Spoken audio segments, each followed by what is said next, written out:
Oui, tout à fait. Ce matin même, le Conseil des ministres l'a approuvé à l'unanimité. Il règne donc un vent de liberté après plus de 1300 jours d'emprisonnement donc pour ces 9 anciens dirigeants catalans indépendantistes. Ils avaient été condamnés donc au motif juridique, je vous rappelle, de sédition et pour certains même de détournement de fonds. Alors concrètement, cette grâce, elle est partielle parce qu'il n'est pas légal de faire une grâce totale en Espagne. On va connaître les détails normalement dans les prochains jours.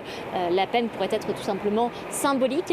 Elle est réversible, c'est-à-dire que s'ils commettent des dans les 3 à 6 ans à venir, la grâce sera réversible. Et puis l'inhabilité politique, en revanche, elle est toujours maintenue. Alors il faut rappeler que les peines de prison allaient jusqu'à 13 ans pour certains. C'était le cas d'Oriol Junqueras, l'ancien vice-président de la Catalogne. Avec ce geste très fort, Pedro Sánchez, vous le disiez à l'instant, veut rétablir l'unité du pays. Certes, depuis quelque temps, les relations entre le gouvernement central et la région catalane se sont apaisées, mais on est très loin de l'unité nationale. Il espère donc ainsi, avec ce geste fort, relancer le débat, notamment à l'aube de la table du dialogue lancé entre le gouvernement central et la région. Il y a eu pour l'instant seulement une réunion en raison de la pandémie et la prochaine est prévue justement pour cet été.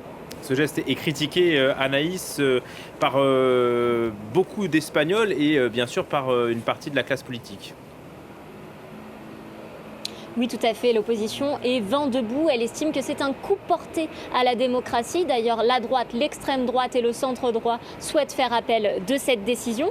Et à l'inverse, pour les indépendantistes, ce n'est pas assez. Ils auraient souhaité pour certains l'amnistie totale. Et puis pour eux, le problème de fond n'est pas réglé puisqu'ils souhaitent toujours la tenue d'un référendum d'autodétermination. Alors il faut rappeler qu'avec les partis indépendantistes, la gauche au pouvoir a tout de même réussi à travailler plus ou moins main dans la main ces derniers temps avec Esquerra Republicana, qui est la gauche indépendantiste, mais ce n'est pas le cas de tous les partis indépendantistes. Il y a par exemple Junts, avec qui c'est toujours très compliqué. Par exemple, Junqueras, qui est un des membres de ce parti indépendantiste, qui est actuellement derrière les barreaux et dont je vous parlais à l'instant, a déclaré « Le pardon est un triomphe » qui montre les faiblesses des appareils étatiques. Donc c'est dire à quel point c'est toujours délicat entre les partis indépendantistes et le gouvernement actuellement. Et puis vous le disiez, au sein même de la population, les Espagnols sont assez défavorables majoritairement à cette nouvelle mesure. Pedro Sánchez le sait, car il ne l'avait pas défendu lors de sa dernière campagne. C'est donc un pari très risqué du président du gouvernement ici, mais qui souhaite évidemment que cela porte ses fruits et permette une unité nationale totale.